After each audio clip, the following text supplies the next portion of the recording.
এই প্রচণ্ড গরমে রান্নাঘরে বেশিক্ষণ থাকতে ভালো লাগে না, তাই খুব সহজেই 10 মিনিটের মধ্যে সম্পূর্ণ নিরামিষ এই পনির রেসিপিটা রাত্রে ডিনারের জন্য তৈরি করে নিতে পারেন। হ্যালো ফ্রেন্ডস, বাঙালির নানার সাথে আপনাদের সবাইকে স্বাগত। আজকের রেসিপি হোয়াইট পনির বা মালাই পনির। ঘরে থাকা খুব কম উপকরণ দিয়ে ঝটপট 10 মিনিটের মধ্যে তৈরি করে নিতে পারেন। রুটি, পরাঠা, নান, প্লেন রাইস, জিরা রাইস, ফ্রাইড রাইসের সঙ্গে সার্ভ করতে পারেন। খেতে কিন্তু ভীষণই ভালো লাগে। দেখে নেওয়া যাক আজকে আমার রেসিপি।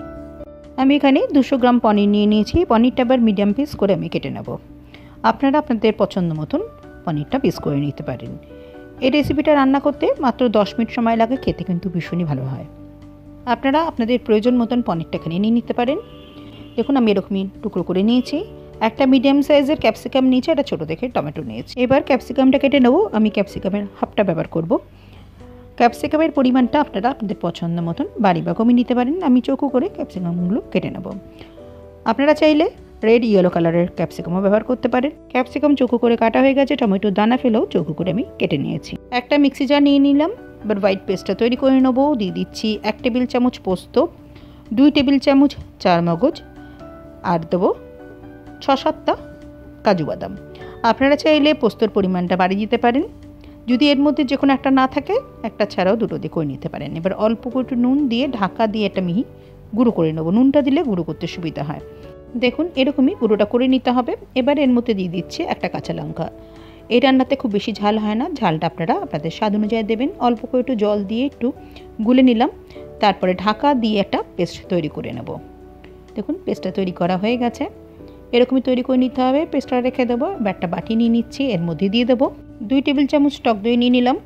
এবার এর মধ্যে অল্প করে একটু নুন আর অল্প করে একটু চিনি দিয়ে ভালো করে ফেটিয়ে নেব। রান্নাতে টক দই ব্যবহার করার আগে ভালো করে ফেটিয়ে নিতে হয়। যদি এর মধ্যে আপনারা হাফ চামচ আটা বা ময়দা দিয়ে ফেটিয়ে নেন, তাহলে একদমই দইটা কাটার ভয় থাকবে না। হয়ে গেছে। এবার রান্নাটা করে নেব। গ্যাসে ফ্রাই প্যান গরম হতে বসিয়ে দিয়েছিলাম। ফ্রাই প্যান গরম হয়ে গেছে। দিয়ে দিলাম 2 টেবিল চামচ সাদা তেল। চাইলে আপনারা এর মধ্যে একটু বাটার দিয়ে পনিরটা ভেজে নিতে পারেন। অল্প করে একটু নুন দিয়ে দিলাম। নুনটা দিয়ে ভালো করে একটু মিশিয়ে দিচ্ছি। নুন দিলে ফ্রাই প্যানের গায়ে পনিরটা লেগে ধরবে না, আর খুব সহজে পনিরটা উল্টানো যাবে। গ্যাসের ফ্লেমটা লো টু মিডিয়ামে রেখে 1 থেকে 2 মিনিট পনিরটা উল্টে পাল্টে হালকা করে ভেজে নেব। যদি আপনারা মনে করেন পনির না ভেজেও এমনি রান্না করে নিতে পারেন। পনির এখানে ভাজা হয়ে গেছে। গ্যাসের ফ্লেমটা লোতে রেখে পনিরগুলোটা পাত্রে তুলে নিলাম। পনির ভাজার তেলের মধ্যে ক্যাপসিকাম আর কেটে রাখা টমেটোটা দিয়ে দিলাম। গ্যাসের ফ্লেমটা মিডিয়ামে রেখে 2 মিনিট একটু ভেজে নেব। নুন দেবো না, নুন দিলে সবজির ক্রাঞ্চিনেসটা নষ্ট হয়ে যাবে। আমি আজ নিরামিষভাবে করছি বলে পেঁয়াজ দিচ্ছি না, চাইলে আপনারা এর মধ্যে পেঁয়াজ গাজরও দিতে পারেন। ভাজা হয়ে গেছে। গ্যাসের ফ্লেমটা লোতে রেখে ক্যাপসিকাম আর টমেটোটা তুলে নিচ্ছি।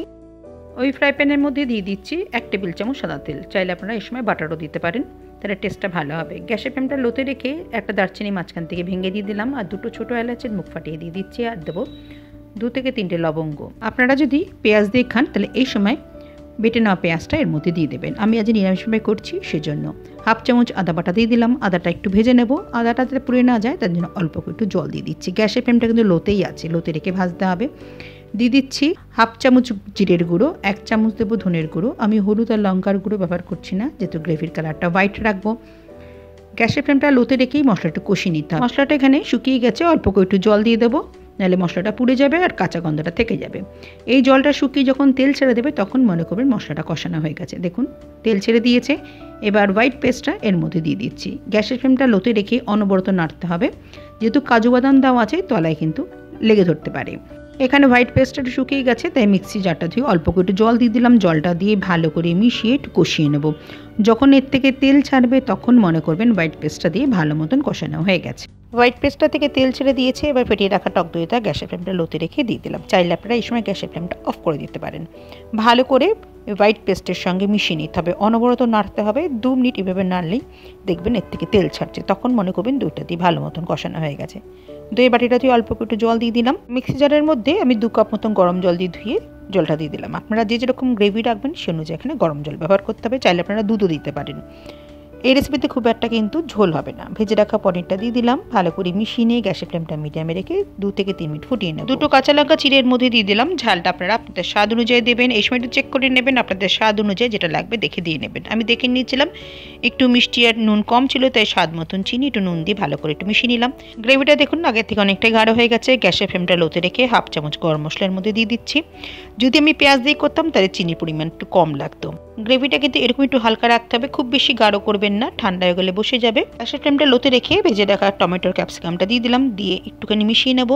বেশি ফোটাবেন না, তাহলে সবজির ক্রাঞ্চিনেসটা নষ্ট হয়ে যাবে। এখানে 1 টেবিল চামচ কাসুরি মেথি আমি ড্রাই রোস্ট করে রেখেছিলাম, সেটা হাত দিয়ে গুঁড়ো করে এর সঙ্গে মিশিয়ে দিচ্ছি। কাসুরি মেথি কিন্তু দেবেন, এটা টেস্টটা ভীষণই ভালো হয়। চাইলে আপনারা ধনেপাতা কুচিও দিতে পারেন। দিয়ে দিচ্ছি 1 চা চামচ বাটার দেবেন, টেস্টটা ভীষণ ভালো হবে। গ্যাসের ফ্লেমটা বন্ধ করে কিন্তু বাটারটা দিতে হবে। আর সবজিটা আপনারা যখন সার্ভ করবেন তার আগে কিন্তু মেশাবেন, তার আগে মেশালে সবজির ক্রাঞ্চিনেসটা নষ্ট হয়ে যাবে, খেতে ভালো লাগবে না। ঢাকা দিয়ে দিলাম বাটারটা মেল্ট হওয়ার জন্য। 2 মিনিট পর ঢাকাটা তুলে ফেললাম। দেখুন বাটার এখানে মেল্ট হয়ে গেছে আর ঝোলটা কিন্তু অনেকটাই বসে গেছে। আপনারা চাইলে এই সময় ফ্রেশ ক্রিম ব্যবহার করতে পারেন।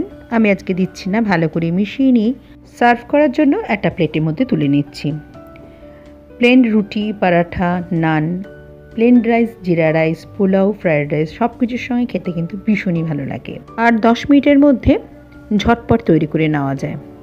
দই দেওয়ার জন্য এর টেস্টটা কিন্তু ভীষণই ভালো হয়। আপনারা একবার ট্রাই করে দেখতে পারেন, আশা করি আপনাদের ভালো লাগবে। আজকে আমার রেসিপি ভালো লেগে থাকলে লাইক করে সবার সাথে শেয়ার করার অনুরোধ রইল। আমার চ্যানেলটা সাবস্ক্রাইব করে দেবেন, পাশে থাকা বেল আইকনটা প্রেস করে দেবেন নোটিফিকেশান পাওয়ার জন্য। আবার কোনো নতুন রেসিপি নিয়ে আমি আপনাদের সামনে হাজির হয়ে যাব। আপনারা সবাই ভালো থাকবেন, সুস্থ থাকবেন। নমস্কার।